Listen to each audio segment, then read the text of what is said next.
This is a How Is He podcast with Podge and Popa, proudly sponsored by Ampifi. Power up your podcast. Let's kick it off. This episode is proudly sponsored by Carl Estimating. If you're a contractor, subcontractor, supplier, manufacturer, Carl Estimating will price your job tighter than Wi-Fi in a stone cottage. Getting better every week, aren't they? You love it, don't you? There's only so much I can squeeze out of AI, the ChatGPT. I'm only joking. Check them out at carlestimating.ie and all their social channels. Welcome back to the Hosey Podcast. And joined as always by my co-host Paul Popa Dowling right here in Ampifi Studio in the heart of Carlow town. This week we're joined by a true Freebooters legend. It's not Davy Doyle for the fifth time. Yeah. A man who has been a part of the club for over 2 decades. Played for Freebooters for a long time, with the highlight of his playing career coming in 2009 when he helped the team lift the Leinster Junior Cup. He also represented Ireland for six-a-side. These days, he's passing on his experience as manager of Freebooters B team, but that's not all. Off the pitch, he's built a massive online following as a creator of the Manchester United Community Channel. Launched in 2022 and now boasting over 80,000 followers across all... like a fucking turkey at Christmas. Across all platforms. Jack also has Man United Daily, a podcast that is all things Man United and is a big part of the Community Radio Kilkenny City. Is that right? Or did I butcher Community that? Radio Kilkenny City, yeah. Oh, God, right. Well done, Podge. Yeah. And as one of the hosts of their podcast that's recorded on a Tuesday as well. So you're double jobbing tonight, right? Yeah, absolutely. Massive welcome to Jack Poyntz. Jack, how are you? Good, Jack, boys. I want to ask you a question. Welcome, away. Jack. Thanks a mil. That's the best thing anyone has ever said about me. We're done now. You can go now. It'll be the last to say about just tonight. Don't worry about it. Was your father a teacher? He was. Okay. In Kilkenny College for 30 years. I was told to ask you that question. Yeah, Could be he way was. into the school. Right, okay. Yeah. Very good. There we are now. Yeah, there we are now. It's called networking, Pop. It's called building connections. You know what I mean? Big soccer man in Kilkenny as well down through the years. Okay. Yeah, evergreen man for 20 plus how years. How did you end up on the blue side? Well, how it happened was when we started playing schoolboys 7 or 8 years of age, there was a team actually in the street down from us. There was a massive big green area in the street down to us, and City Boys were formed. Oh, I heard of City Boys, yeah. Yeah, and my dad got dragged in because I was playing and started coaching, and then we amalgamated then as the first Freebooters underage teams. Okay. I think there was 4 age groups, and we moved on to Freebooters then, and my dad moved with us, so he coached Freebooters then all the way up along as well. So that's the connection there, yeah. What year was that? Oh, God, that would have been 97. So the juvenile side of Freebooters is young enough? Relatively young, yeah, relatively young. They had an under-18 team all through the 90s, even going back as far as the 80s, I think. But there was the youth level, but there was never an underage from 11s all the way up, you know. And I suppose to see what they've done over the last 20, 25 years is incredible. With, you know, like it's even at the stage now where, you know, it's capped down there, the amount of players they can take in because of facilities and the size and what they can actually fit in. I was down there Saturday night at the game, Fort Rangers game, and you're impressive Fort, weren't you? Yeah, I thought Boaters were a better football inside, but Fort took their chances in my opinion. But I couldn't believe the crowd in the corner. Fantastic. Oh, 4 deep. Yeah. Man, there must have been 200 people in one corner of the AstroTurf. Well, look, I have to say, and you know, you had the boys down, Davey and Graham and Damo and Johnny and all, and you know, they're after highlighting an awful lot of it and bringing a lot of people to games and stuff. And I've seen it over the last maybe 4 or 5 years, ever since COVID kind of ended.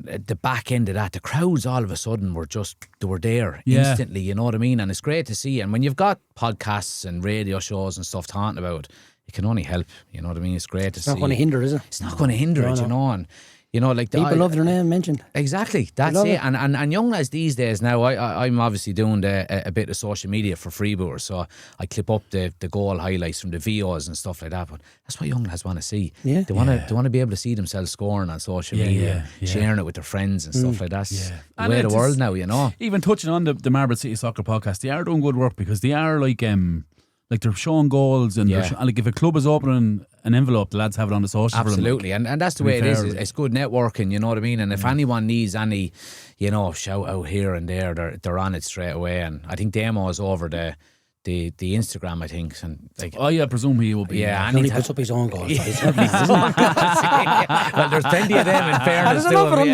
texted me the other night. Yeah, he's deadly. Yeah. Stuff. Talk to me about the fan channel. What inspired you?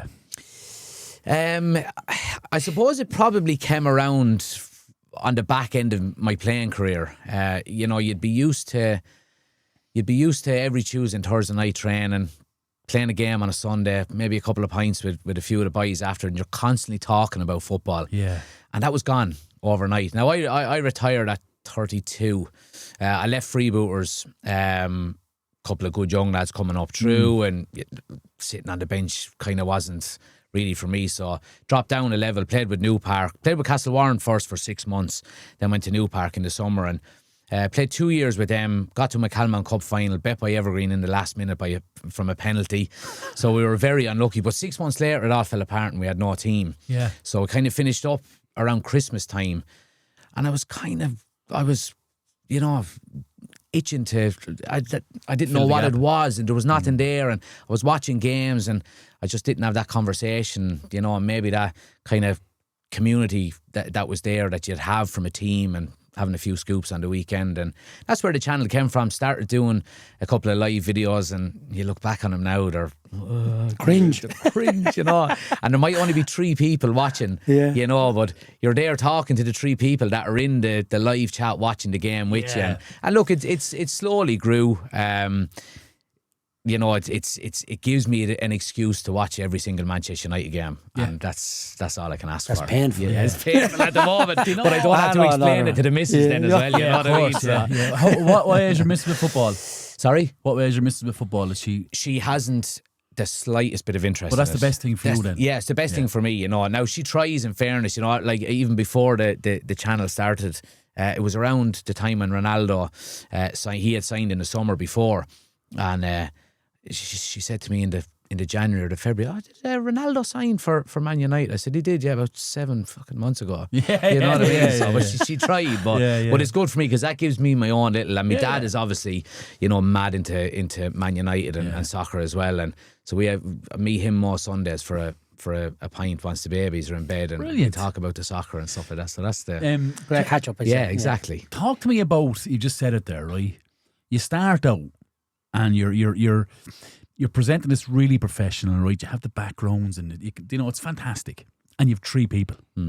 Like, how do you pretend that this is all right? Yeah. Do you know what I mean? Yeah. There's 3 people and you're like, so positive, guys, it's brilliant. Oh, well, yeah, brilliant. And there's like 3 lads there watching it. Yeah, well, the one thing I found was that I was quite good at filling space and just nearly talking to myself.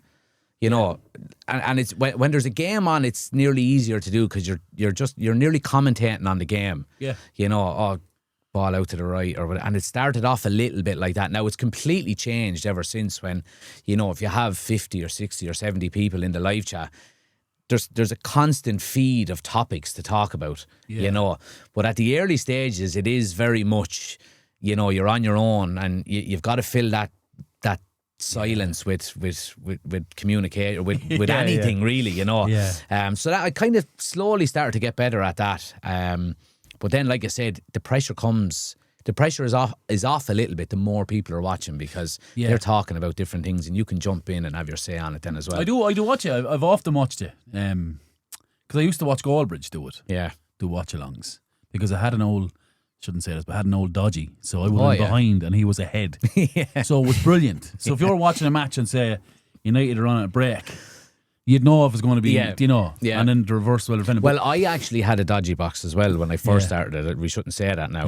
But you have. Do you have one as well? Come on, incriminate yourself. No. But people in the live chat were telling me the score, because I was 3 minutes behind, so I had to get rid of it and get Sky in. If you're doing a live, you know what I mean, you can't be 3 minutes behind. Gotcha.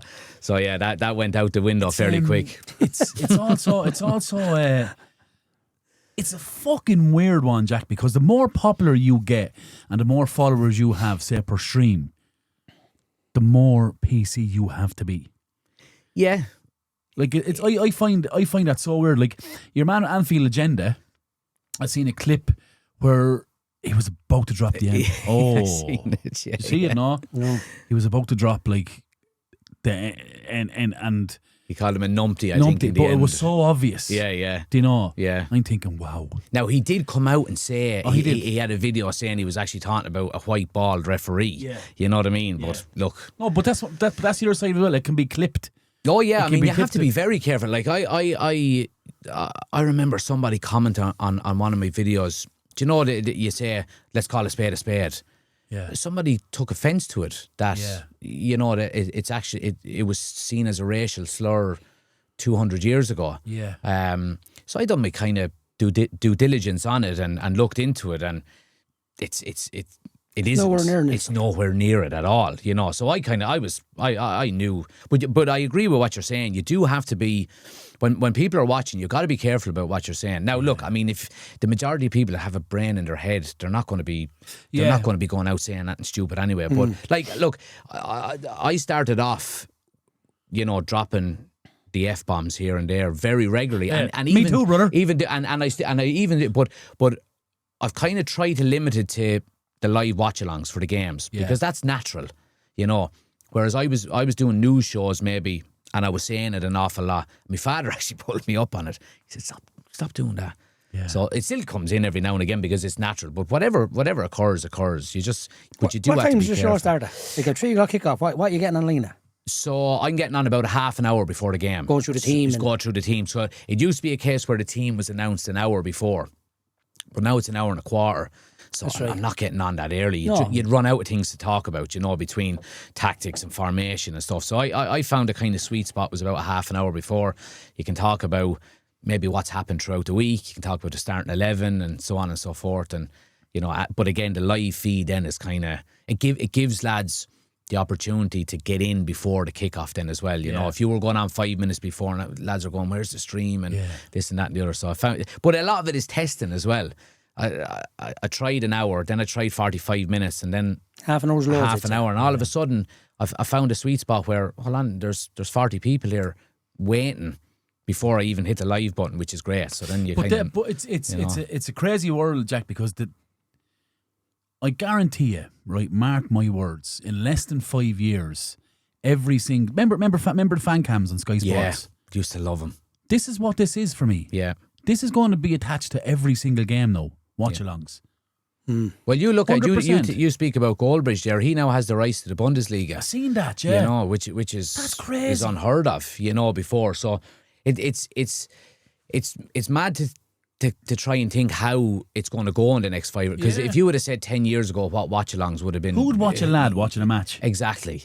You know. Oh, I'll tell you plenty. You know, and like I'm getting it off of people who watch mine now, is that they don't even have the television on. Volume on, they mute it, and that's what I do. Yeah, you know what I mean. So that's what. Every fan is different. Exactly. Though. No matter like if there's 20 Man United lads in one room, and they're all diehard Man Uniteds, there's 20 different opinions. Yeah. No, you can't say he's good. He's not good. He's crap. Yeah, that's it. Do you know what I mean? I've lads I'm working to talk about. Don't even realise we're talking about Liverpool. And like, we're not talking about Liverpool here. Like Man United got better the weekend, right? And I'm going, yeah, okay. They didn't do as good as what they could be. Now I don't think they're as bad as what the manager. I don't know what he's just for me. He's for the birds. But I'm going. They don't even know they're talking about Liverpool. Yeah, but you see, 125 million there in Vorster. That's chronic. Like he's shite. Oh, is he shite? Yeah. Anything to grab onto. It's just, and I'm going. They don't even know. But that's what I make a point of on my channel as well. Is that look, lads, this is just my opinion. Yeah. I just happen to have a camera in front of me, giving my opinion. I'm not. It's not gospel. It's not I gold, could be wrong. You know what I mean? So yeah. Well, do you know what caught my? I'm always wrong. But do you know what caught my attention? Which what I think exploded you for me was the Sesko chase during the summer. Yeah, like you were spot on. Yeah, like you were spot on with a couple of them. Like there's links here with Sesko, and to be fair, you're one of the first ones that I looked into it, and I remember you saying, "I think we should pull the trigger now because if we hold off and you were right on. You were right. The timeline that you were putting out the videos was spot on. Like it was the domino effect with the striker market this summer. You know, because Arsenal needed one, we needed one. Liverpool were looking for one, and that's just in England. You know what I mean? So I think it was waiting for. I think the Gyökeres one I was mentioning was going to be the first one to fall, and when that fell, I thought we were going to move for Sesko. Yeah. I would have actually liked Gyökeres. Gyökeres was the one that I was kind of adamant on. I would have liked to signed, obviously with the Amram connection previously. Yeah. But it looked from early doors that he was going to Arsenal, and it did, didn't it? It did, yeah. And I mean. I'm delighted with Sesko, I have to say. He would have been, maybe it's because Highland I thought was so poor that... Look at Napoli.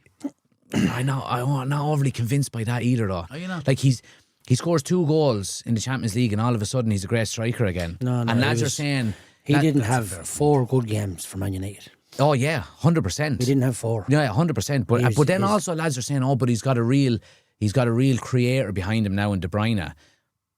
But Bruno Fernandes created more in the Premier League when De Bruyne was here. Yeah. You know, so there is that argument of it as well. You can argue about Bruno Fernandes all you want. And I'd be his biggest, he's not a captain. Yeah. But when he's on the ball in the final third, you're like, here's magic. Exactly. Yeah. Yeah, Here's He'll create, Like, you know. going the other way, he's a desperate football midfielder. And I think I read something about Highland as well, that his actual conversion rate is worse in Napoli already than it was at United, you know. So his chance per goal, you know what I mean? His expectation. His XG or whatever it is. So look, I go on the eye test an awful lot, you know, and Sesko for me, his link-up play is good. He's big, he's strong, his first touch is good. He's getting in the right areas. And when you look at, say, United's XG this season, I think it's number 1 in the league. Yeah. You've also got 3 brand new players in that front line. I have an idea why it's the highest though. And this might be just me being an idiot. They're direct. Yeah. They're gone direct. 100%. Does that obviously play into the XG then? Yeah, well, I think the ball's going to be the final third more. And for many chance create, now different chances have different markers. You know, you might get a 0.4 for a header in the 6-yard box, and a shot outside the box might be 0.1 or whatever the case may be. But I think we are being more direct, and you see obviously the Chelsea game where their keeper got sent off, long ball from the goalkeeper, Sesko flicks it on, and all of a sudden they're down to 10 men. Look, I like what I'm seeing so far. Obviously, luck comes into play an awful lot with it as well, you know, and Bruno scores 2 penalties instead of missing them. You could easily have 6 more points, and then all of a sudden you're in the top 4, and we're not talking about Amram or anything, you know, and that's how fickle it can be. Yeah, I think they made the right decision by sticking by him, and just giving him just the players have to have some responsibility there, don't they? 100%. Well, yeah. like I said, listen, you can have all the styles and systems and shapes you want. If you have lads missing penalties, Yeah, exactly. do you know what I mean? But and as well though, lads, look at the lads that have been making mistakes and costing us goals. There were the same lads who were making mistakes 5 years ago for different managers. Maguire, Delors, Shaw, these lads, you know. Shaw's and then, miles off it. Yeah, miles off it. And then a goalkeeper who, you know, has biscuit wrists, you know, with Onana, who's gone, you know what I mean? But the strange thing for me is that they signed the goalkeeper and they played by Inder, right? Yeah. Oh, fair enough for the first game. Yeah. It was a Manchester derby, was it? I think so, Because your man started for what's his name? Donnarumma. Started on the other side. Going, maybe not the first game, Man City away, but won the next game. It was 4 games before you put him in. Yeah. Now they won the last game against Sunderland, was it? Yeah. And he was like solid as a rock. Well, it'll judge him over a bit longer than that, obviously. But that'll tell you how poor it's been for us.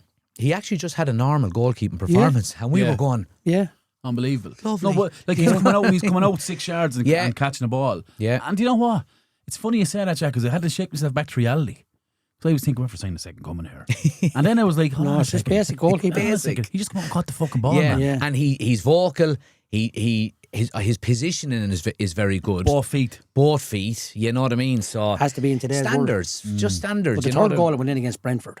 Yeah, like it was powerful, but that's a save. Yeah, that's one. I can't catch this, but I have to bread and butter. Paw it away. Yeah, it's bread and butter. I'm going get him out of goal. Yeah, no, I'm going to leave him. I'm a Liverpool fan. Leave him in the goal. Yeah, exactly. Yeah. So like when we're talking about Amram there, I mean, look, you're obviously judged on results. You know what I mean? But the one thing I would say with Amram that hasn't been the case, and it has been with every other manager, you're not getting the leaks anymore about we're not buying into the system. We don't like it. Remember, you used to get it with Solskjaer and Van Gaal and Marino. The players are not on board. It seems the players are on board with this manager, and that's at the very least you can ask for. So it could be one of his demands. Exactly. Don't speak outside shop. You don't speak. Yeah, exactly. And if you do, you're out. It's a closed shop, and you're gone. That's it. And you have to be. I mean, lads, we have to be realistic. That's one as thing well. you don't want to hear, though, Jack. No, absolutely not. You pick up every newspaper, every social thing, and you're going, the players are not buying into this, and all you hear is Crystal Palace play the same system with a different manager and it works. Yeah. Why doesn't it work for Amram? Yeah. But even small things, but it's less and less of the that. team, the starting 11 used to be leaked out 5 or 10 minutes before the hour. It used to be officially announced on the hour before the game, but it used to leak out 5 or 10 minutes before.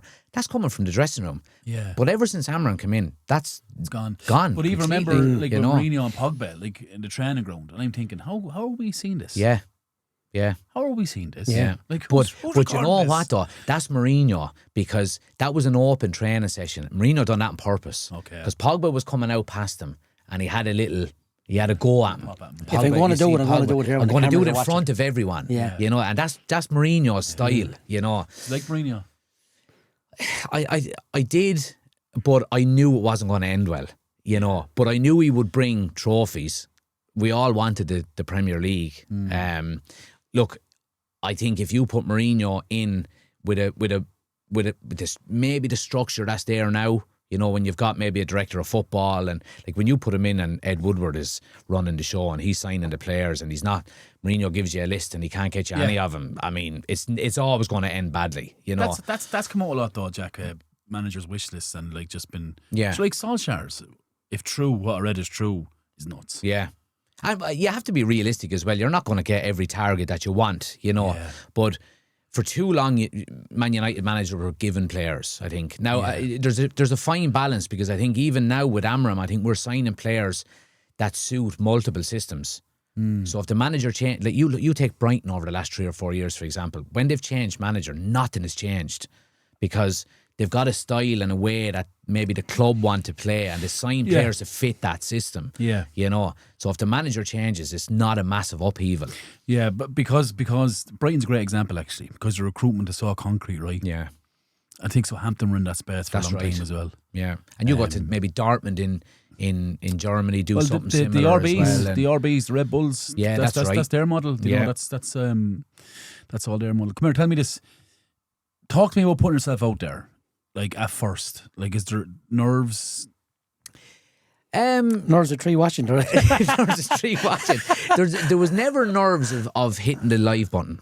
Never. Okay. Now, the nerves come when you're clipping up some of your videos and you're putting them out on social media, because you know yourselves how social media works is for the first few clips to go out, it's the local community that see it. They're not putting it out to a lad in South Africa. Yeah. You know, when you start out. So after a few days, the WhatsApps coming in. Is that you? What? The fuck are you doing? You know what I mean? Who do you think you are? Yeah. And then you get the I'm clever him, man. yeah. Fucking stay this lad. Look at him. Look with his big green screen in the background.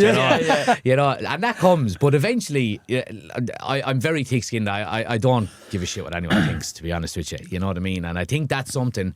That's the one bit of advice I give to any young person that's wants to get into social media is you have to not care what people think about you know. But eventually then what happens is the people who this lad, they get bored and they stop watching. Yeah. And then the people who want to watch you continue to watch you. And that's where the community forms then, you know what I mean? So it's getting over that first initial kind of embarrassing. The best way to answer a fool is ignore them. Exactly. There you go. And if you try to please everyone, you'll please no one. No. You know? Yeah, but there's a dark side to that as well, though, Jack. Yeah. Like, and to be fair, I'm delighted you're telling me you're thick-skinned, and I'd say we are as well. All negative, you know, that it's like just office. But I can see a space where people get really dark and upset over it. Yeah. Absolutely.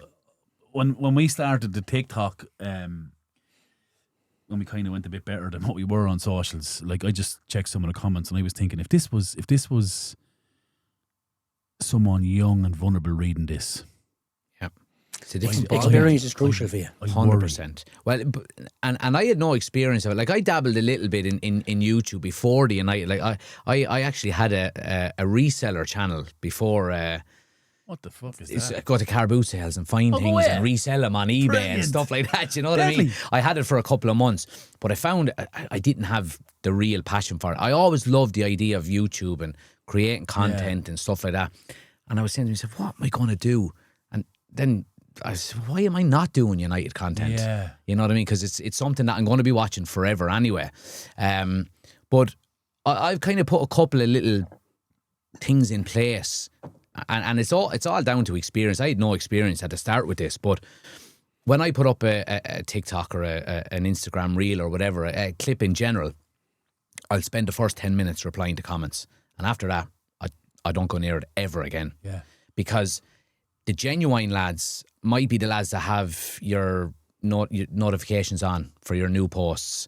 So they'll come in and they'll comment straight away, yeah, I agree with you there, or I disagree with you. But the nastiness tends to come an hour in, 2 hours in. And I noticed it after a few months, So I said, right, look, I'll post whatever I put up.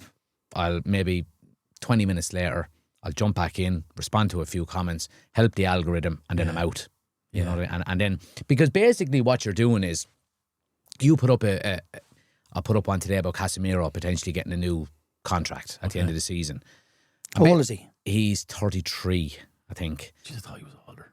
I think that's what maybe he's a little bit older. But basically what you're doing is you're creating a space for people to have a conversation by putting up them clips. Yeah. So they jump into the comments and they're communicating with each other. Yeah. They're not necessarily wanting me. It's not about you anymore. They don't want me in there. They want to jump in and give that, their comments. And you see one comment would have 70 replies but you're basically creating a space for people to have a conversation. Yeah. You don't need to be in there. No. You know what I mean? Now it can be on your channel. You can be getting the followers and all the hits from the algorithm, but you don't need to be in every comment. That's so fucking interesting you say that, because some of our most commented clips are where it's opinion divided. Yeah. So we had Owen Everdon. I don't know if you know him from Kilkenny, he was a runner. Yeah, that's right. And like he spoke about very professionally about lactic acid and things like that. Yeah. I seen the clip. I seen it. You want to see the comments? Yeah. It just sparked a debate. Yeah. And all of a sudden, it wasn't about how was he podcaster on Everett. It was just lads, it was just lads back and forth. I run. That's wrong. Yeah. I run. It's fucking miles off. I'm like, and we probably really didn't have that until that specific. We would have had small bits of it, but I never seen so much of it kind of tumble. Yeah. Like just whack. Just snowballed all along. Yeah. Lads, but I find it as well, even with some of the best clips that I've ever put up are ones where I'm not even speaking. I done one a few weeks ago with, I think it was after the first 4 games of the season. The same result happened in the first 3 games for United this season than it did in 2012, 2013. And we won the league. So I'm just there like this, looking out the window, and I have kind of a bit of music on in the background, and it's 2012, 2013, 24, 25. First game this, second game that, third game that, and then 2012, 2013 champions, question mark here. Didn't speak a word, and it got about 400,000 views. It's outrageous. Because if I'm speaking, not every country in the world speaks English. No. But they might be able to read it or whatever the case may be, and it's crazy how it works that way. They can relate to it. They can relate to it, so. You've built an audience for over 8,000 followers, man. Yeah. Like, that's fucking nuts. Yeah, well, it's... TikTok happened very fast. Okay. Very, very fast. And TikTok is the majority of it. I think about 53 or 54,000 on TikTok. And the algorithm is easier to crack there. Okay. Like if you put not that it's easier to crack, but you get more engagement and you get more, whatever way their algorithm works, they're good at putting it out to a lot more people. You get more views and more interactions and so on and so forth. But it's the YouTube that I'm most proud about. I've got about 13,000 subscribers on YouTube. That's brilliant. Yeah, and YouTube is a hard slog. You've got to be consistent and you've got to be, But the production on YouTube, Jack, I love YouTube. I'm watching YouTube 20 odd years. I'd say, like the Sidemen and things like that. And Mr. Beast and all of them. Absolutely. But the production on YouTube now is off the charts. Well, it has to be, yeah. Like, YouTube is the mainstream now. Like, even if you look at, say, AFTV, right, and Robbie Lyle, that's his name, isn't it? Yeah, that's right. Like, look at the production he has now compared to what he was. He was a microphone outside the ground. Yeah. Do you know what I mean? Now he has, like, studio and, proper watching. Like, the production on YouTube is great. So to have that amount of subscribers is Does it affect your life, Jack? No, in regards of holidays or anything like that? No, thankfully not. I have to say, touch wood now, I've never had one bad experience. Now I'm going to Liverpool on a stag next April, so I might need plastic surgery before I go. But no, I've got people come up to me. I've got a season ticket to Old Trafford now. I've had a cup season ticket for the last 3 years and got my full season ticket this year now. So I've had people come up to me over there. What's that? Every home league game, Every home league game, yeah. Now, obviously, I won't get to all of them, but the way it works is you can transfer them on to different members and stuff like that as well. So, there's plenty of people around Kilkenny that I know that are taking me up on it. Yeah. I'll take it for this one, you can have it for that one. Cost price covers the price of it. Happy days, know. But yeah, I've had people come up to me in the airport and abroad on holidays and Jack, yeah. And then, you know what I mean? But it's all been positive, thankfully. I'm sure the day will come where, you know, you'll get a lad saying, oh, you fucking, or whatever, you know. But some people come up to you when you're with your wife. Yeah. Or you're with your girlfriend. And kids. All right, and you're like, yeah. I'm not talking to you about this. Yeah. Like, we only said it just before we were out for a pint Saturday night, me and Podge, and people coming over going about the podcast. Yeah. And then going, imagine he was sitting there with his wife, like. Exactly. He would like, man, I'm finished drinking, get away. No, you're not. But you're not even putting yourself on the pedestal to be that level. No. Like, you're not trying to say that people are going around looking for you or anything like that. No, Right? And I have no problem with interactions, and I'm extremely humble and all that.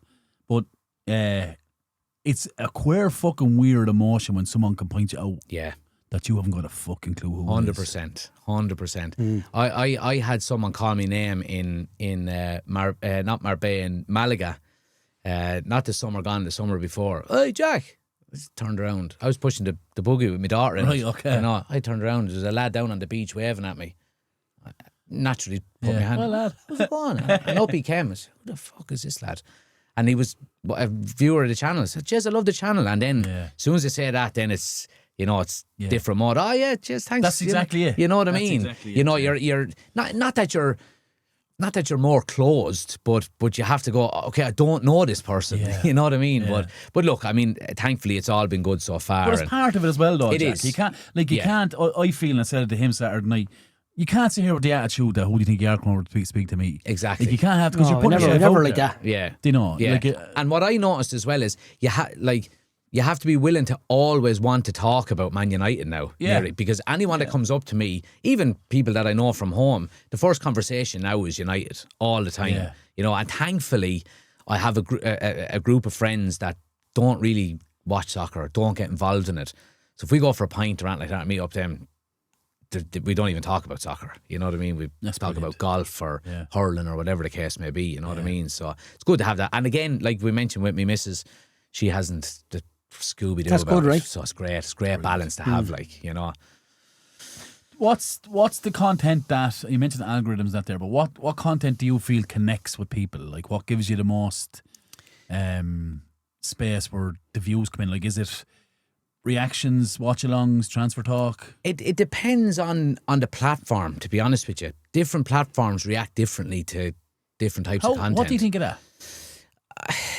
It can be frustrating at times because, you know, I think you're talking about, say, the production value of YouTube. I think the better your production value is, the better. You know, you've got to have a good thumbnail. Yeah. Your title has to be good. It has, you know, search engine optimization, your SEO title, you know, has to link in. Things we don't worry about. Oh yeah, all of these kind of things.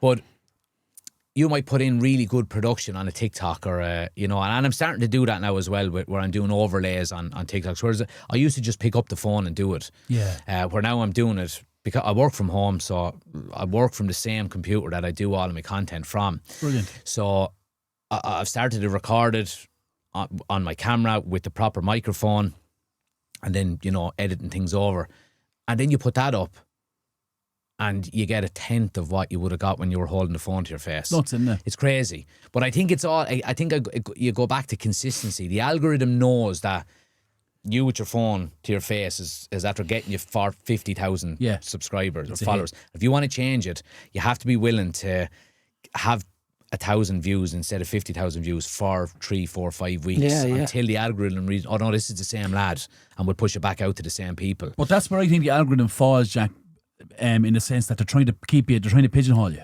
Yeah, maybe so. Like they're trying to say, hey, but I think production there. I think on the flip side of that as well, it's consistency to your viewers as well. Yeah. So if somebody is used to me holding the phone to my face like that, and they see something even at a different angle, they just scroll past. Yeah. They're gone to the next one, you know, because it's not conducive to what they remember. Yeah. You know, and that's why the algorithm doesn't throw it out to other people, because they're going, no, this person scrolled away after a half a second. We're not, right, we put it out to 100 people, 70 of them scrolled away, whereas usually only 20 scrolled away. We're not putting it out to another 10,000. Like That's how it works. Yeah. We had David Ford sitting in that exact chair where you're sitting, former international goalkeeper. And he told the story of yarn, right? It's on TikTok and it's on Instagram. It has nearly 500,000 views on Instagram. Yeah. It has about 20 views on TikTok. Yeah, it's crazy. It's crazy. It's crazy. And I've seen even as well now with Instagram. I've made a push for Instagram over the last few months now, and I've got it up to about 13 or 14,000. But it's more news based posts rather than actual videos. Yeah. So if something it's like breaks, the old Twitter. Yeah, exactly. So if something breaks, I've got Canva. So I've got a template on Canva with a United background. If it's something to do with Casemiro, I take Casemiro's picture, I put it in, I put a title on the front of it, new contract, and then the details of the actual article that come from the Mirror or the Athletic or whatever the case go into it, and it's just a different form of content, and you sprinkle your videos in between that then as well, you actually do see an uptake in it. Yeah. So just but it is a crazy word, but I think it because it's AI, or majority of it is AI, I think it's a forever changing world. Yeah, absolutely. And I know people have hundreds of millions of views and millions of subscribers, but I think it's such a changeable world that you're never going to master it. No, never. And you have to be willing to adapt to it all the time. So what works today might not work tomorrow. Yeah. And like you get the notifications on the YouTube studio all the time of what's new and what's coming next and what the improvements are, and you kind of have to read them, because and then as well it's watching what other creators are doing. So if a certain thumbnail is working well, you will see more creators use that, and then all of a sudden that becomes the norm. So you nearly have to incorporate it into your. And then someone else finds a different one. That's exactly. Yeah. Do you know what it is? I just had this question pop into my mind. Right? What's YouTube? 2006. That when YouTube started. Yeah, 5, 6, I think, in around that time. If you were to go, if it was 2006 now, and you want to enter that world where the video you most watch is Charlie Bit My Finger and your man in the zoo, what are you doing? What channel are you doing? What are you creating? I think it's Man United again. Okay. Because I don't have the expertise for anything else. To be honest with you, I'm obsessed with football. I always have been. Obviously being from Kilkenny, played hurling up until about 14. Got a couple of Irish trials underage, and that was it. That was it. And I think I would do the same again, because, like I said, when I had that little reseller channel, I didn't have the passion, enough of a passion for it to continue to do. I would have only been faking it. You know what I mean? Whereas I can, and there is times, and they do come around the international break where I don't do anything. Like I haven't done anything all week, and I take that just a little bit of a week off. Do you need that separation for yourself? I get a bit. It's not that I get bored, but I get sometimes when it's a slow news, and the international weeks are always slow news weeks. There's never anything happening. Yeah. And there's always these kind of half-hour stories that pop up, and I just don't bother me arse going live, because I'd only be letting on I care about it. And I know it's bullshit. Yeah. You know what I mean? So why talk about it when you know it's bullshit? And then this week now, we've got a game on Sunday. I'll have my match preview ready on Thursday. I might do a couple of news shows in the build-up, who's fit, who's not, what's the story, and all that. And then we're back into the swing of it again. Do you need to have serious contacts? Like, do you need to build? No, not at all. I have no contacts whatsoever. Like, I work off of Twitter. But you have to use Twitter in the right way as well, because there's a lot of bullshit accounts out there that will just drum up nonsense. Your Athletics, your the Times. There's certain journalists out there that that you've got notifications turned on. Jack, I know a guy who before COVID created a Twitter page called Mats Krut, a German, like Fabrizio Romano, but a German version. Yeah. And you want to see the retweets? There was one of the things he tweeted. Actually made headline news in the paper. Like, that world is nuts. You're crazy. Mats Krut. There was a lad around the time of the takeover with Radcliffe and Qatar.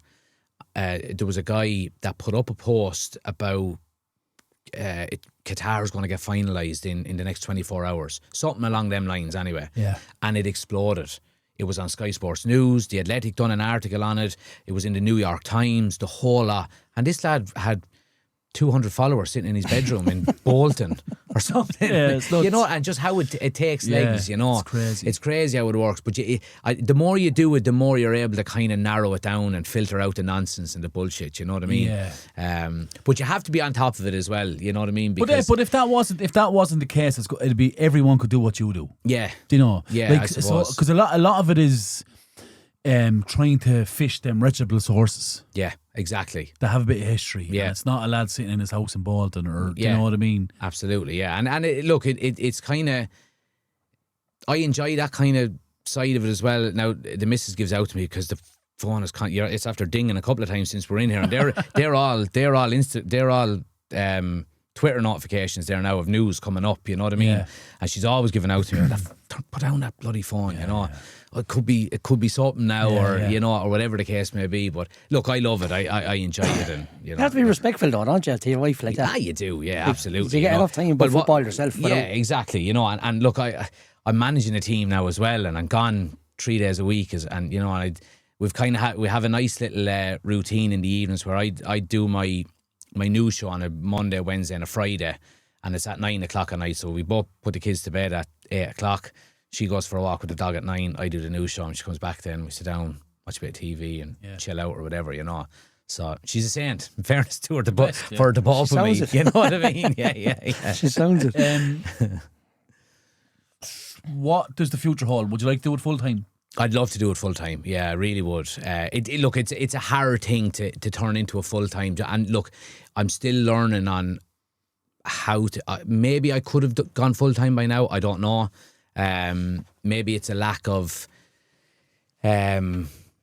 Maybe it's a bit of fear of maybe taking that next step where I don't. Well, maybe it's not fear, What's but the fear? Well, I don't think maybe fear is the wrong word. Maybe I don't know how to. Unknown. Yeah, maybe I don't know how to get sponsors. Maybe I don't know how to. Maybe I don't know what the next step entails. You know, we've done a podcast only last night with Al Foran and Joe McGuckin.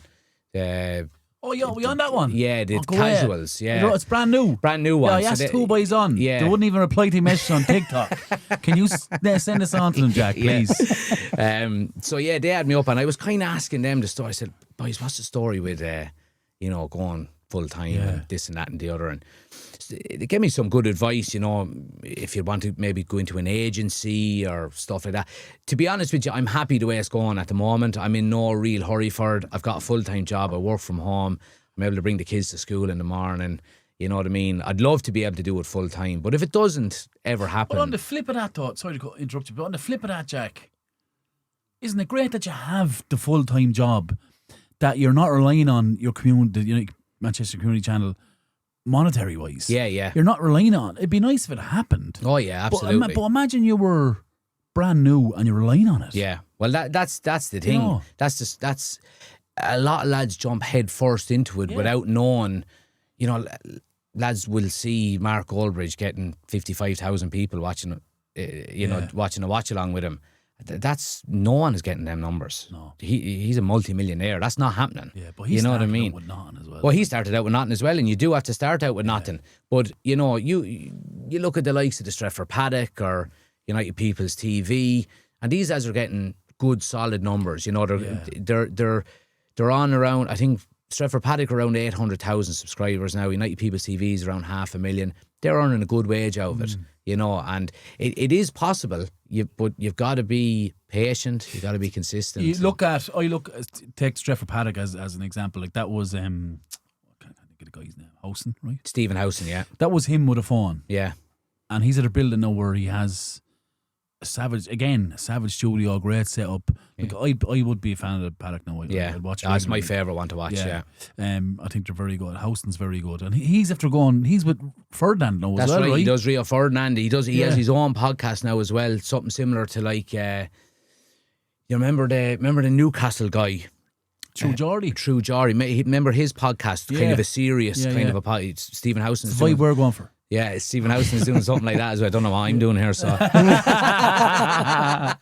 But yeah, look, I mean, the good thing about it is the possibilities are endless. Yeah. You know, and if you liked, and that was the main reason for going the United way, because I'm in no rush, because I'll always watch United and I'll always enjoy turning on the camera and hitting live, and it's not a chore. Yeah. You know, to watch United, even though we're losing. You know what I mean? No, but being realistic, Jack, you're able to do the important things in life. Yeah. Like you have your job, that's fine. You bring your kids to school, pick them up from school. Yeah. Do your fucking camera, your Man United stuff. Exactly. Train your soccer teams. Yeah. Come home to your wife every single night, and you're still doing everything you love to do. Yeah. So absolutely. You got to be realistic. If it goes to the next level, then it's another conversation. Exactly. There you go. And at the moment, you're doing fantastic. Happy days. And you know, sometimes people say that the way up is the most enjoyable part, and actually when you get there, the journey, you know what I mean. It's, you know, and not to get too bloody philosophical or anything, you know, but like you said, bring the kids to school. Mrs. actually works in Carlow, so you know what I mean. She's up and down every day, and I pick up the kids in the evening. Ma and Dad mind them when we both work, and it's a great balance, you know what I mean. And it's that's what it's all about. If you're not enjoying doing something, why do it? You know what I mean. And the fact that I can do it the way I'm doing it at the moment, if that changes in the future, happy days. You know what I mean? Talk to you about your coaching. What level are you? I am. I've got the first 2 done now. I've done them. I've been out of it for a few years now. What do you think of the courses? Like, are you going to continue with that journey? I think I will. I think it's been so long since I originally done the I think was it Kickstart 1 and Kickstart 2 was originally, so that it's a good bit away. So I'm going to do them again this year now. Again, similar to when I stopped playing, just the itch. You know, never miss training, obviously, or anything like that. But the 90 minutes on a Sunday, the fresh air, the dew on the grass, you know, I missed it. And fancy the pass. I love a tackle against this lad. Yeah, I love the tackle. And look, I had an opportunity last year, just by chance, not the summer gone, the summer before. Was at a 30th birthday party, and Peter Higgins was the manager of Freebooters at the time. Shawnee was actually stepping away, Shawnee Doyle, and he said he was looking for someone to come in. So I came in and gave him a hand, and that kind of reignited the flame. And the B team were being put back together this year, and I threw my name in the hat. And got it. And I'm loving every bit of it so far. You know what I mean? So is it the same replacement as it is if you're a player? No. Doesn't scratch the itch. It does, but not in the same way. I don't think any... Oh, a 10, it's a 6, Podge. Yeah, it Would is. you be the same as that? Oh, yeah, it is. It is. I love playing. Because you often hear some say, the management side of it is much tougher. And yeah, like... Not that it's much tougher. It's more enjoyable playing than it is managing. Yeah. Is it? 100%. Like, I've found it, and I've made it a point to not get involved in training, because I could easily step in and get involved in training sessions and playing the games there, but I've made a point of just keeping me distance, you know, and being a manager. But it is hard when you're picking a team on a Sunday morning and they're doing the warm up and the whistle goes and you see that first tackle going in and you see a lad getting up for a header and you miss it. You really do. You constantly say stuff on the sideline going, how do you not see that pass in your own head? Would you? Oh man, 100 times I'm going, just say, why are you trying to shoot from there if you're off balance? Yeah, and I've got... And then you call him over half time and you sort of say it in the way that you're not criticising him. You're saying you can do better in a situation like that. Yeah, constructive. You know what I mean? You're trying, and that's what you're trying to be. And like, I've got some good players in our B team now. We've got ex-League of Ireland players playing with the B team that are, you know, 37, 38. Like Peter Higgins is playing with us, Ben Ryan, David Rice after dropping down from the A team. Got good players there, but you know, you like you were saying, you see that, you know. No, Ben Ryan's still would have played at Ben. Sure. I won the Leinster Junior with Ben. Ben was only 16 at the time. Ben scored a winning penalty, didn't he? He did. Yeah, no, not the winner. Dean Brothers got the winner, but Ben scored one of them. Ben was only 16, took one of them. He was unbelievable. Yeah, so at that age, he was, but he never lost it. He still has that lovely little touch. You know what I mean? He plays in the. They'll never lose that. Never lose it. And the IQ as well. I wasn't sure whether he was coming in to play this year at all. And I said, do you want to come in, do a bit of coaching with me? Because the IQ is there. You know, there's a coach in him. But he said, look, I want to enjoy the last maybe 2 or 3 years of my career before I even think about something like that. You know what I mean? Where is he? He would be. I was 19 when we won the Leinster Junior, and he was 16, so he's 33, 34 maybe. Okay.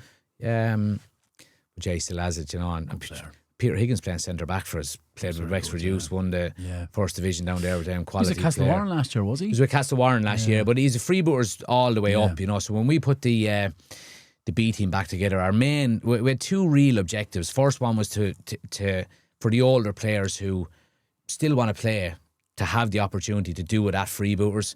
And then the second one, then, and probably the most important one, is for the under 18s to have a stepping stone to the 18 where they're getting good coaching. What better player standing beside you? Like if you're a centre half, he can stand beside you going, this lad is 19, maybe 20. Yeah. Might get into the first team, but just learn off this lad for a year. Exactly. And I said it to the boys, like we've got a group of 18-year-olds, 17, 18-year-olds and a group of 37-year-olds and nothing in between. Right. But it's nearly great that way, where you can say to the young lads, you're playing with ex-League of Ireland players here. You know what I mean? You don't need... sometimes they do your managing for you in the field. Exactly. You don't have to say a word. And you know what, as well as... Peter will check him on this. Exactly. One of the others will check him on that. Yeah. I don't mean check him, I mean like improve him on the situation. Don't do that. Exactly. But I have to say as well about the group of young lads that are there, you could have a group of young lads, I've seen it down through the years, where they think they know everything. These young lads are coming into training now and their eyes are wide. Every training session they want to learn, you know, and that's all you can ask for. Oh, brilliant! You know, which is fantastic. We are moving on, Jack. We have quickfire questions. Quickfire questions sponsored by Sneaky Sessions, Carlow's own crew making waves across Europe. Serious skills in DJing, producing, and running events. Check them out on Instagram at Sneaky Sessions. Popa, go. This is you. This is me, man. The only thing you have to fucking do. I'll get a word in with you, man. First one, Jack. Dream 5-a-side team, alive or dead? Or retired? Professional players. Yeah. Right. So what? Goalkeeper? 2-1-1. 2-1-1, right. Podge loves a formation. Is that right? Is that right, Podge? 1-2-1. Goalkeeper Van der Sar. Over Schmeichel. Yeah. Wow, I wouldn't have called that. Yeah. He's trying a curveball. I think he's a better goalkeeper. I think I'm probably leaning on the Roy Keane side of things here. I think Schmeichel was a dramatic. He was prone to a mistake. I think he was prone to a dink. Yeah, he was. And like you look, I love after a few pints going home and the kids are in bed, I'd stick on the 99, run to the final. So he made a few boo-boos. You know what I mean? But anyway, I'd go with Van der Sar. Two defenders. I suppose we're going Man United here. Well, no. Are we going Man United or are we going anyone? Whatever you want. Stick in Higgins if you like. Yeah, whatever you want. Not getting in. Hope he's listening. Right, we'll go Maldini. Oh yeah. And Yapstam. Bit of you know, one was smooth and the balance other was as well, an animal. Maldini was smooth as silk, wasn't he? Smooth, yeah. Yeah. One in midfield is tough. I think because you've got Stam, you've got that lad that can break up, so you don't need Roy Keane in it. So you'd probably go with a Scholes maybe, or a Pirlo, or an Iniesta. I'll give Scholes the nod. What was Zizou? Zizou was fucking Jesus Christ. Bigger in the centre half as well. Yeah, and you know what? Nasty when he wanted when he needed to be as well. Keane says that, doesn't he? Yeah, he was a horrible fucker, supposedly. Yeah, I'll give Zidane the nod on that one. Yeah, because he's horrible. Yeah, because he's horrible. Love that. Up front, R9. Oh yeah. No one else, really. He's the best. Great striker of all time. He's the best, you know. Now, look, you're leaving Messi out with teams like that and you're leaving Ronaldo out. But it's a very fair comment to make. And I know it's probably a stupid question, but you're going, if he stayed injury-free, he would have been the best ever. But the reason why maybe he wasn't injury-free was maybe what made him a player. He wasn't professional. Feet and everything. Yeah, but you know what I mean? People don't strictly come dancing can't move like him. He was a maverick. Yeah, he was a maverick. He liked going out for a drink. He liked women and this and that. And maybe that caused some of his injuries. And maybe if he wasn't like that, he wouldn't have been the player he was. Maybe. I don't know how anyone doesn't put Ronaldinho on the 5-a-side team. I think he just wouldn't. Yeah. He's just magic. Yeah. Next question. VAR, love it or hate it? Hate it. I hate it for what it is currently. I think it could be used so much better. I think all you need it for is offsides and goal line. That's it. Agreed. That's all you need it for. Agreed. It's stopping the game too much. Are the miles off it in towards the rugby? miles off it. Oh, yeah. Oh, No, mother yeah. of God. But then saying that the Do rugby... they not learn from that? Well, the thing, yeah, Should they not learn from that? it's a different sport. Rugby Yeah. stops an awful lot more. does, yeah. Yeah. Now, not all the time, but would you talk about when they go into that, you know, when they're covering the ball, it is a little bit stop-start before the scrum half gets it and goes again. Where soccer is football is a lot more fluid. I think it's slowing down the game way too But the much. rugby, for me, I think the players in rugby, say if it's that one that's bundled over the line, they're all in so close contact. They fucking know. Yeah, of The course. players know because they're all around it. In soccer, a player scores, he doesn't fucking know. Yeah. So the celebration's almost paused. The crowd are like, Takes what the too fuck is long going on though as here? well. But the thing about it is as well is you have to think about the positioning of the referee in rugby compared to soccer, right? Yeah. The ball can be switched from one side of the pitch to the other and nothing happen in rugby because it's been so the ref just has to do that. Yeah, yeah. And if there is a break for the end line, the ref doesn't need to be at the end line because he knows it's going to be a try regardless, Yeah. or he's catching up with the game. Whereas the referee in soccer has to be there. Certainly a lot fitter. You know what I mean? You need to be a lot fitter and you need to be on it. I don't think for the use to have, it's not consistent enough. Yeah. My first comment Yeah. on VAR. But it's small things as well. One decision to make this week, with the same situation next week, it's a different result. That can't be the Yeah. case. Well, I think that goes all the way back to the actual laws of the game are not concrete enough. to be Yeah, honest. There's too much what I think is a foul compared to what you think is a foul. You know, and it's not streamlined. And I don't think it ever should be. But even small things with VAR, refs are given more yellow cards now because VAR can't upgrade a foul to a red card. It can only upgrade a yellow to a red. Okay. So now refs are taking out the yellow card all the time. In case it just could be in a red. case it was a terrible Right, foul gotcha. and they missed it. Gotcha. Well, so even on the local scene, Jack, there was a tackle in a soccer match here 2 weeks ago. And on the video evidence all over social media, you're going, how did the referee miss that? Yeah. How did the referee do that? And I'm going, looked at. I spoke to the referee about it. There was 2 or 3 players in his way. Seen the player end up on the ground. Yeah. And it's like, yeah, I don't know whether that's a yellow or red. Yeah. Right? Yeah. From the camera side, and you're looking at the linesman going, he's from here to the doorway. Yeah. You got to flag that You as a have red to, card. yeah. Help out your referee. Yeah. Call him over, have a discussion, and just clear up that. Yeah. But everybody's going, I should look at it there. Yeah, but he doesn't have the video evidence. Yeah, in Carlow exactly. League. Yeah. Yeah. So I said he can't fix it. Yeah. But yeah. that Do you goes know back what? to the thing, though, that George said is human interpretation. Yeah. Yeah. So here's my fucking stance on VAR. The only place that should be used is where there's no human interpretation. Yeah. So as you said, it's goal lines Yeah. and it's offsides. Yeah. And it's artificially done. It's not done where I always go use Liverpool one as an example, where the lad's like, no, it's no, he was onside. Yeah. No, play on. Remember The Diaz one scored. against Yeah. Spurs. Like, yeah.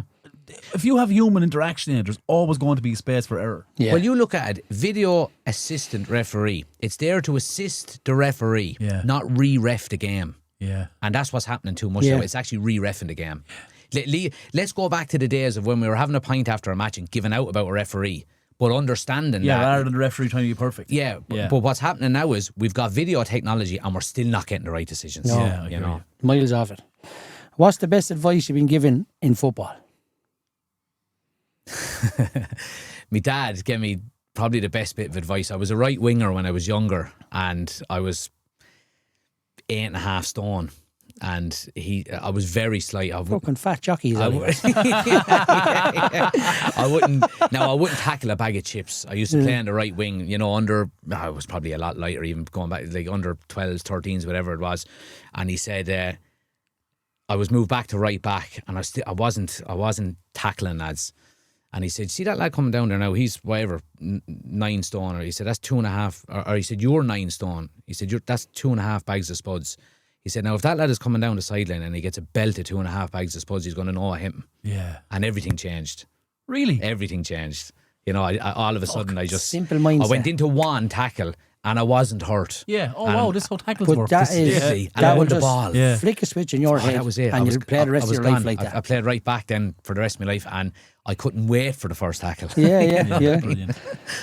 Old Trafford or the Fair Green on a Sunday morning? Oh, Jesus, boys. That's a great question. Who we playing?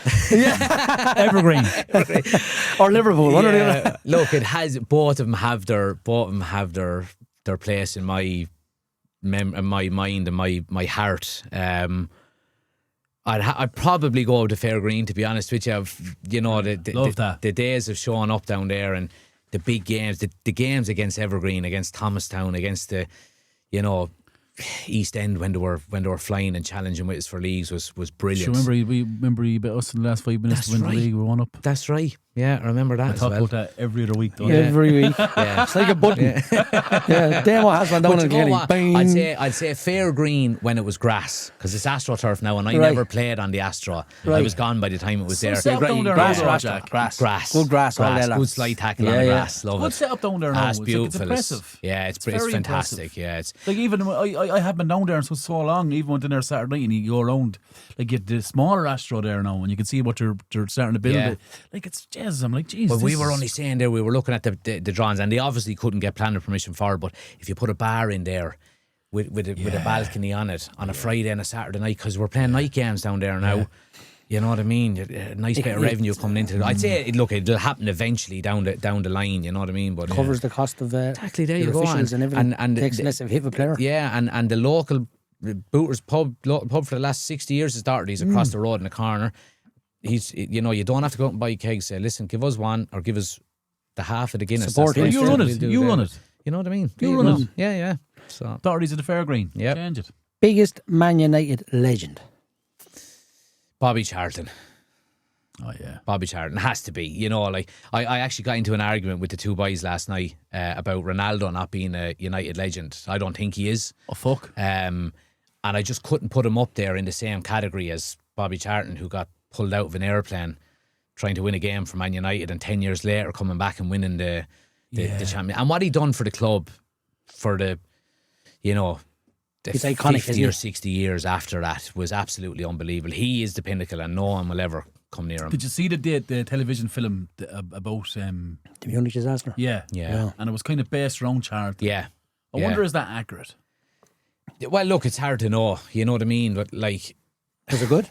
Brilliant. Yeah, I really enjoyed it, yeah. yeah, and look, there's different angles that come at these kind of things all of the time. But look, ultimately, what he done is going to be there forever. You know what I mean? 100%, yeah. And it'll never be taken away. And his statue is there, and he's the only player with a stand named after him. And rightly so. You know what I mean? But I don't think people realise the journey either from the crash to lifting that trophy 10 years later. Like, What a feeling that must be. Oh yeah. but even the transition, even getting to the FA Cup final that year, Yeah. that shouldn't have happened. Like Charlton was, Yeah. like Getting back on a plane again to Yeah. go away in Europe for the first time must have nuts. been terrifying. I agree with that. That's a great So show. who was it, I agree with that. Dennis Bergkamp used to boat everywhere, didn't he? That's The right. non-flying yeah. Dutchman, they call Yeah. him. Non-flying Dutchman. Yeah. What a player. Yeah. Amaran, in or out? In. Agreed On the also. basis of... On the basis of stability more than anything else. United have been so unstable for the last 10, however long it is since Ferguson left, 12, 13 years now. We need a bit of stability. We need to back somebody. And you look at, took Klopp 5 years to win a league with Liverpool. Arteta's 5 years, 6 years in now. Fraud. You know what I mean? I don't disagree with you on that one. Yes. But there are scenarios where Amra might not be the man to win the next league title for United, but he might be the man to stabilise the ship. Yeah. And I think that's maybe why we need to give him a bit of time. Well, that has to be the first thing before you Yeah. build a team, isn't Exactly. it? Stability. Exactly. And you look at it, he's had 3 signings so far. Now he's had 5. He got Dargu and Heaven in the January. But he's had a brand new forward line. He's had no midfielder signed. Probably could do with 1 or 2 new defenders. I think a bit of time is needed. Yeah. Good. Your biggest viral moment so far? Biggest viral moment. It's probably the match day vlog I done for the Liverpool 4-3. I was there. I was in Old Trafford when we bet them in the FA Cup. It got about 45,000 views on YouTube.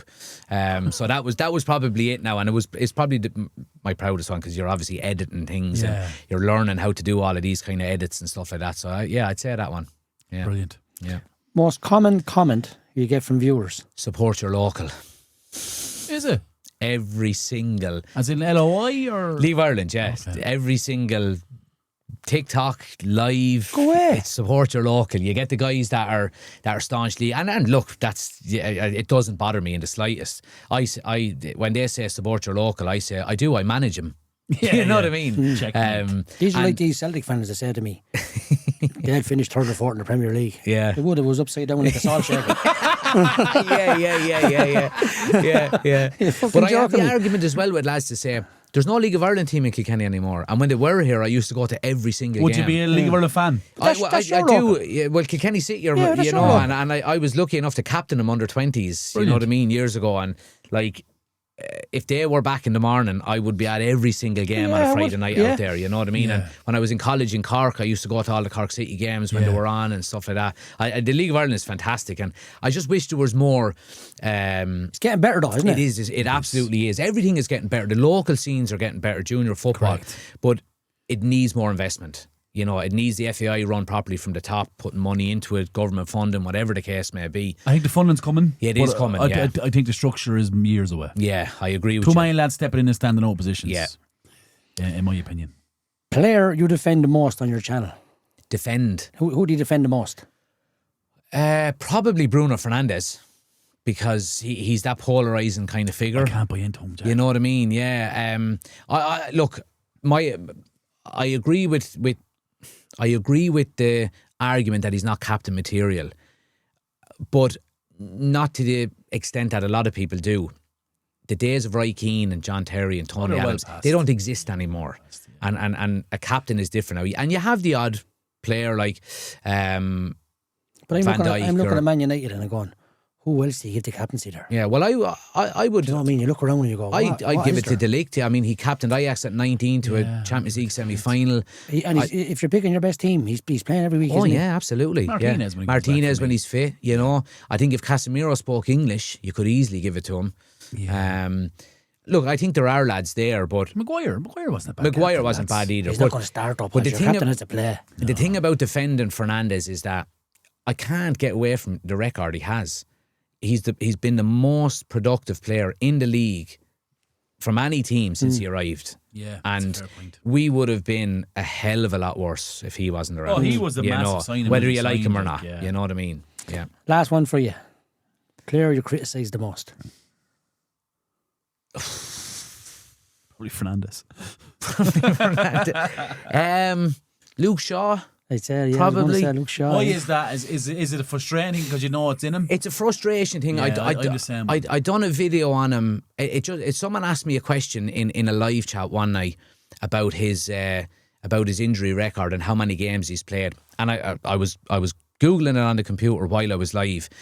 And out of the 11 seasons he's been there, he's played an equivalent of 11 years? 11 years. Yeah. Jesus Christ. He's played the equivalent of 3.5 seasons, and he's been injured for 7.5. So then I got out the calculator, and this is actually probably, I think it's the biggest video I have. Van Gaal signed him, sorry, was it? Van Gaal signed him, yeah. I think it's the biggest clip I have on Instagram. I got about 1.6 million or something at this stage. But anyway, I got out the calculator, and I calculated roughly he was getting about 150 grand a week on average since he's been here. Multiplied by the 7.5 seasons that he's been injured, we've paid him 58.5 million while he's been injured. So That'll clear his loan and the credit union, won't it? He didn't need anyone going guarantor on that. He's just over his overdraft.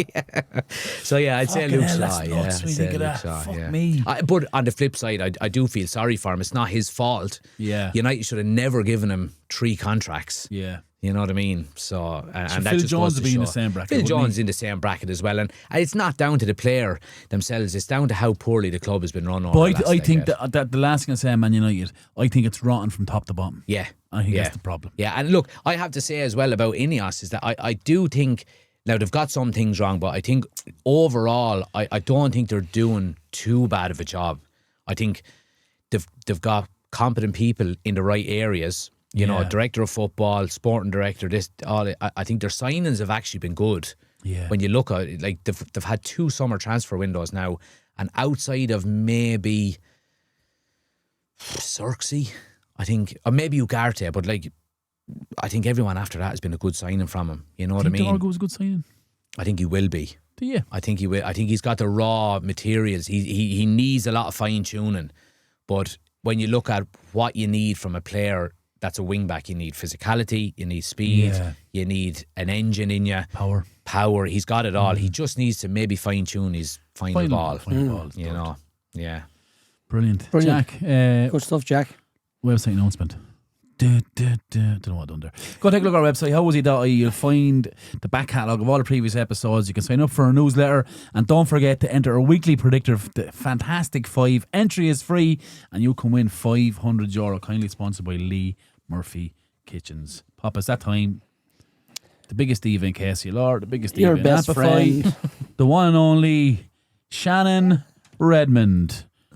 Shannon's curveball. How are you, Shannon? How are you today? Absolutely fantabulous. How are you? Are you cold? A little bit. I was, you yeah. look a bit Hello, cold. how are you? Hello, how are you? That's really awkward. I have to It's come in quite and like awkward, introduce me. Yeah. Hey. Hello there. Hi. I'm actually not a diva. I I didn't know this was happening.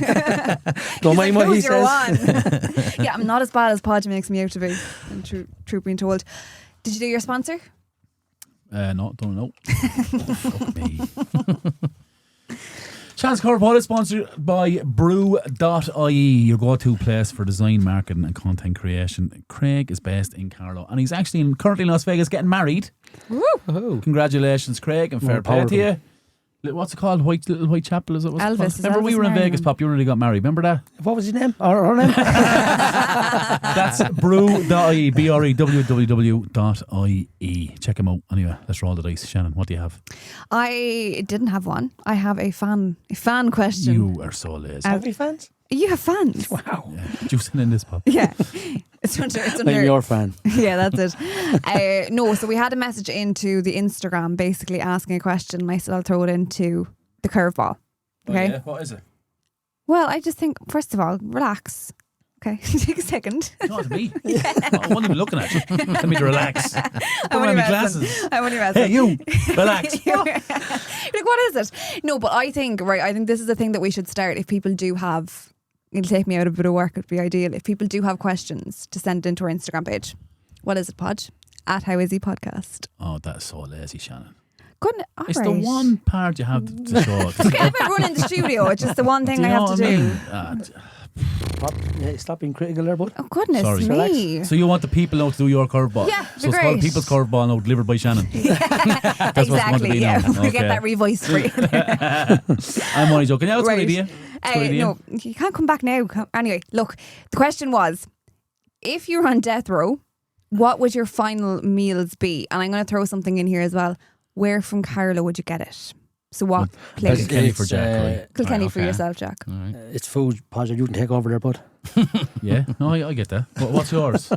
It's not food. It's not bacon and cabbage. It's not bacon and cabbage, no. Okay, starter is from Kung Fu. It's a garlic butter Oh, crispy you're going shredded 3-course chicken. meal, are you? Oh yeah, You said 3-course. I didn't, but okay. Good job. No, that's a great meal. I feel so overwhelmed right now. He said, If you stop criticising and listen, you No, know. but it's your last meal. It's of going to be course, 3 you can courses. have whatever you want. You can have 5 Thanks, if you Jack. want. Can you come every week, Jack? Garlic butter crispy shredded chicken. Okay. Of Kung Fu. Okay. I'd get a curry bacon cheese chip of Milano's, Curry bacon. and I'd get a butter chicken and a keema naan with 19 poppadoms of Curry Garden in He's Greg. allowed them. He's going. Curry Garden's unreal. That's it. Go on, Eileen, Unreal. That's it. That's my last meal. And a Diet Coke.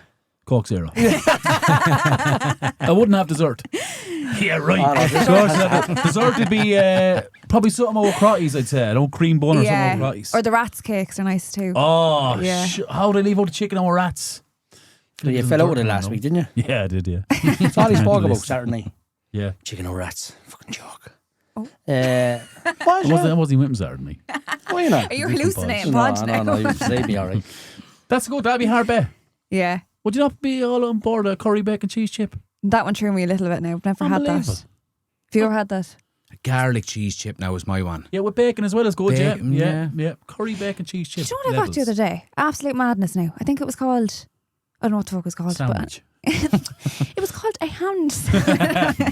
Put ham between 2 slices of bread. It was madness. Come on, spit out. Was it? It was like Never mind. I feel pressure now. You made me nervous. It was this box of chips, right? That was it. No, I had like chicken goujons, bacon, taco, lettuce, the whole works. I was like, what? Where's that? Oh, that sounds. It's like a kebab box. Yeah. nearly. Without the kebab meat. Yeah. With chicken tenders instead. Oh, yeah, I'd be all over that. Yeah, it was delicious. Kebab tray, unbelievable. Yeah, it was lovely. I don't know where it was from. Can't remember, but it was lovely. I'd have one kebab tray a week. Would you? I They're was nice. often in my van by myself and all where I am. Kebab back tray. of it. Yeah. It's a moment. Just going to get a parcel here. Sure, it's my addiction, man. Lovely. 100%. Well, that's not making it into your debt row meal, though. No, no. That's No. just, no. Butter chicken off that curry garden is levels, man. Keema naan with poppadoms. What, Nan? Unbelievable. Keema naan. What's that? It's a naan bread with lamb mince in it. Oh. And coriander. Oh, Savage. You don't know about that? no. I think doing a soccer podcast or this kind of podcast is ridiculous. Why didn't I do a fucking food Yeah, I one? know. Yeah. Yeah, well, you've got more passion for it. The what's it? The Debt Raw Meal podcast. Surely one of them out there now, is there? Rolly all day. Just Be onto something. You could be onto something. Yeah, park that. Write that down. Write that down, Ash, will you? Anyway, Go on, sorry, Pop, Papa, what's go on, yours? what's yours? Thanks for letting me talk anyway, Podge, about the food. Jesus, I'm very easy when it comes to this crack. Hurry up then. I love a Caesar salad to start. Just love a Caesar salad. Don't worry, it's healthy. He doesn't like it. Okay. I like a Caesar You're salad. fucking dying. Right? Yeah. You're gone tomorrow. you're like. gone. Doesn't Yeah. matter. We had this I before like it. with It's the my Abra. fucking food. Mini Oh, we donor, did, remember yeah, that? you only half roll Yeah. or something. What was it? Yeah. A small one, he said. Last, right? last one was Debt Raw Meal. I'll have a small doner kebab. But you're dying. Yeah, I would Get the large bar. I'm going to be David Leal injection in about 3 hours' time. Yeah. Probably then I'd sort of just, who doesn't love a taco fry and a mini chicken baguette? Mini. See, it was the mini. Yeah. And I was right chicken baguette. Are you taco of Abra or taco fry or soup? Oh no, abracadabra is the nicest Makes them in cry, the though. world. Too spicy. And for- I'd finish it off with about 50 pafita rolls on a plate. I love pita rolls. Yeah. Done. With a Coke, no, not Coke Zero, but Coke. I actually prefer Happy Coke Zero Yeah. for taste. Do you? Yeah. No. But yeah, you can go roast carvery dinner either, which is lovely, but it's just your last Carpenters. one. Few vegetables. If the prison officers come in and lay the carpenters down in front of you, you'd die happy. What do you think? Yeah, I had one on Sunday. Delicious. Struggled, no, I struggled with it. Really? You're on the struggle I was bus. hanging, no. I'm not mad for carvery at all. Love it. No. No, I love it. I love carvery. Yeah. No, I'm not mad for it at all. Dinnery is beautiful. Speaking of Caesar salad, the one in Langton's is a different level. Caesar salad. Yeah. I'm Never sorry had about it. that. Cut that out there. I was Nah. very sorry about it. Not square rice. It's not And they do, believable. and You they do went a salad. bread. They do a bread and butter dessert. Oh, the bread Bread and ice- butter ice pudding. cream. Yeah, yeah. Oh, Oh, yeah. man. Yeah, their Brown desserts. bread That's ice it. cream. It's unbelievable. Unbelievable. Every Anyway, menu in the country. go on, Jack. Oh, yeah. Tipperary, they have this. Do you know you get to a certain age in life, right? I'm going to Ibiza on Thursday. And in a restaurant Right. over there, they have what? That's what I check now. He's done It's it. He's not done pubs, his it's not research. who's headlining whatever. It's restaurants close to where we're staying. And you know what's worse? We're all inclusive. And I'm still going to go on EO. Oh, yeah, you need to eat out in Yeah. all-inclusives. You get sick of the same food in all-inclusives. Yeah, so that's where stage I am in life. Anyway, Jack, sorry, go on. I think while you were speaking there, there's a chipper in Kilkenny called Rocco's. No, well, Surprise. Chicken fillet burger. unbelievable. Unbelievable. With cheese. It's the sound effects in the background. Yeah. Honest to God, he's having an orgasm here. Yeah. Yeah. Chips, battered sausage, and a garlic dip. So Now- your starter. Yeah, now that would be my starter, but the main course, the chipper is closed now. You remember, you know the Roma Cafe used to be in John Street beside Langton's? No. It was a brother of Rocco's who owned it. It's closed now. Turf or something, was it? Yeah, they used to do a special salad burger. Oh, you'd need a shower after it. It was Do you remember Uncle Sam's? Uncle Sam's, Oh, now the pizzas in Uncle Sam's. Larkin's. Unbelievable. I worked Unbelievable. across the road Use in the Lifestyle in the free for a couple of Yeah, years. yeah. Fuck me. Uncle Sam's was unbelievable. The pizzas in there. What's the Italian beside Rocco's? What's the Italian? No, there's a kebab shop there now. What was the Italian then in Kilkenny? Used to get the whole time in work. And it's like an Italian restaurant. Yeah, they do their chipper as well. Is it Primo? Not Primo. is it? Primo. Primo. Yeah, very oh, lovely, the pizzas yeah. in Primo are very good. They're nice, yeah. Now there's a Chinese as well, Final Take, across from Doherty's. It's called Mayflower. Had it. in Friary Street. The combo Saturday meals. over, unbelievable. Yeah, myself and the missus now, combo meal. Chicken balls, salt and chili chicken, chips, rice, mini spring rolls and curry sauce. Fuck me. Unbelievable. See, I used to work in Kilkenny, nights in Kilkenny. Yeah. Right? And I was a lot It's the bigger. passion, I was I a lot bigger than I am now. I was about 25 stone, I'd say. I'm only 24 now. But, every night it was a different takeaway. Yeah. Kilkenny. They have some good ones. I got a kebab box over somewhere. I was working Christmas Day in the office. And my Christmas dinner, I'll never forget, was a kebab box out of, can't think of it now, it was in Kilkenny anyway. Yeah. There's a new kebab place now in Friary Street. It's called Flame in Istanbul. Oh, stop. They're the best. It's the best kebab I've ever had in my life. It's unbelievable. And it's real chips. It's chipper chips. Oh, yeah. To have with it as well, with the skin still on them. Oh, yeah. Unbelievable now. Shannon, are you going to answer this? Or? I feel a bit staged right now after me trying to describe Don't blame me, to be honest, what? I feel like I'm going to Caesar disappoint salad. Podge. So, starter, I love Supermax. I love a Supermax. Yeah, I love some Max. Yeah. So do I. Yeah. So I'll get I love a chicken burger meal from Supermax, but you know what I do? I always ask for the chips extra crispy. So they put the chips back down. Do they do You go that? around 3 or 4 Yeah. times in the No, car they do park. that. They what? You go around 3 or 4 times. No, I just hold Back up to what the I drive, do. minute. Double fried them, is it? Crispy I didn't chips know there, they did please. that. They double fried them. Yeah, they throw them back down. It's Be delicious. asking for them myself. It game is. changer. And then I actually sometimes ask them extra seasoning, so they throw extra aromat on it. It is. Do they put Arma in their fries? Yeah, that's what they have on their chips, yeah. Let's try that, Delicious. I got chips the other day in a place that put paprika on them. I thought I was eating fag ash. It was terrible, man. Do you know who the Eddie Rockets flavour Yeah. on the chips is on? That's Is good. next Lovely. level. Oh, that That's is next nice. level. Yeah. My mains, I would have a chicken korma from the Curry Garden. Oh, Yeah. Your korma's very plain, though. No, I love plain food. Butter and the chicken. garlic Did you ever naan. try the butter chicken? No, I might Butter though. chicken is... It's like... Jackie's a porn voice. When it comes Getting to a food. takeaway on the way home. No, it's like... A korma's good, I Ring the guess. missus, right? Yeah. What do you want? But a korma is like, if you were to do it in football terms, a korma is Everton, right? Oh, I was going to say Butter that. chicken is treble winning Man United. Of course. No, that's the worst analogy you could have given I me. haven't a clue what You you're know what I saying. mean? But it's up there, right? A One is better than the korma... other. A korma is... Kim Kardashian. No. Do it in that terms A first. korma is... Who's playing? is Norris Caitlyn on Jenner, Coronation Street. Okay, right. right? And the butter chicken is like... Megan Fox. No, Sabrina Carpenter. Okay, Oh, right. yeah, that's worse than Caesar salad. It's Focus lovely, Sabrina man. Carpenter. Butter chicken is unbelievable. Okay. And then I think I go. I'm torn between the eclairs and rats Oh. or the buffet rolls for my dessert. Oh, they're beautiful. So you have a chipper called Rats. Oh no, No, sorry, it's it's a shop. a shop. Supermarket. Oh, it's a supermarket. Yeah, Right, Jack. okay. Sorry. Sorry. What's your pen and paper there? You need to go to rats on the way home. Yeah, Go yeah, on, yeah. rat, they're- It's like, it's how are probably they still closed open? They sell fried chicken for €1 a piece, right? That's and delicious. I love fried chicken. I've been gone in the last 12 days and I'd actually have an ulcer, right? I've been getting 2 chicken thighs over it. £2, like. Unbelievable. I'm actually at a point where I'm lying to herself. What you have for your lunch? I'm like, a wrap. After having more chicken, like. How does Caesar salad? Today was the first day I didn't go. But thank God there's nothing being recorded anyway. I know, yeah. She doesn't watch. She Tired. hates my gut. She doesn't watch. No, but to do it, I actually got ragged onto it. I told man, I've told 20 people about this.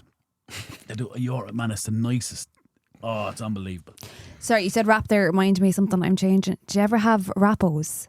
Yeah, Oh my God, delicious. too dry for me. No, or- I only discovered them, I'd say, in the last 3 weeks. I've lived off them Have you for the ever last rappo? 3 weeks. No. It's like a 3-in-1 and a spring roll. Oh my God, it's delicious. Chicken rice and chips. Is there chips? No, in it? there's not chips. Oh. Chicken Sorry, rice chicken and rice curry. and curry. But they're a bit dry. Yeah. They There's are a bit curry dry. sauce in them, Podge. In my opinion, they're a bit In dry. your professional opinion. Yeah. Professional opinion is right. In my serious insight into the culinary world, they're a bit dry. Is that it? Are we good? That's it. Brilliant. Thanks very much. Starving now. I am actually starving, yeah. I'm not Jack is gonna- wolf in there. Oh, Jesus. I'm going to go home to have... Ring the wife. What we get? We get Taco Bell tonight. Yeah. No, I'm going to go home and have cracker breads and peanut butter for protein. He's going home for a Caesar salad. Sorry. I'm going to Um, Unfortunately. that's it for this week, lads. Jack, thanks so very much for coming on. Best of man. luck. Appreciate it. Thanks for having me. Thank you. And best of luck with the United channel. I really hope it takes off for you and grows. And listen, don't forget us. Don't be a stranger. Absolutely. Really. Same to you. You're doing great things. Keep it going. Thanks very much. If you like this, why not show some appreciation by hitting the like and share button? And if why do you take off my glasses? And if you're feeling a bit Karen, why not leave us a rating? I thought of that one. That was a good one. I was going to say feeling a bit Shannon even, not Sharon. If you're feeling a bit Karen, why not leave us a rating? We can be found across all good podcasting platforms and all social media platforms. Please follow, like, share and subscribe. Anyway, as always, not my podcast. Not my podcast. Carlow's podcast is your podcast. Good luck and God bless till next week. Oh, brilliant.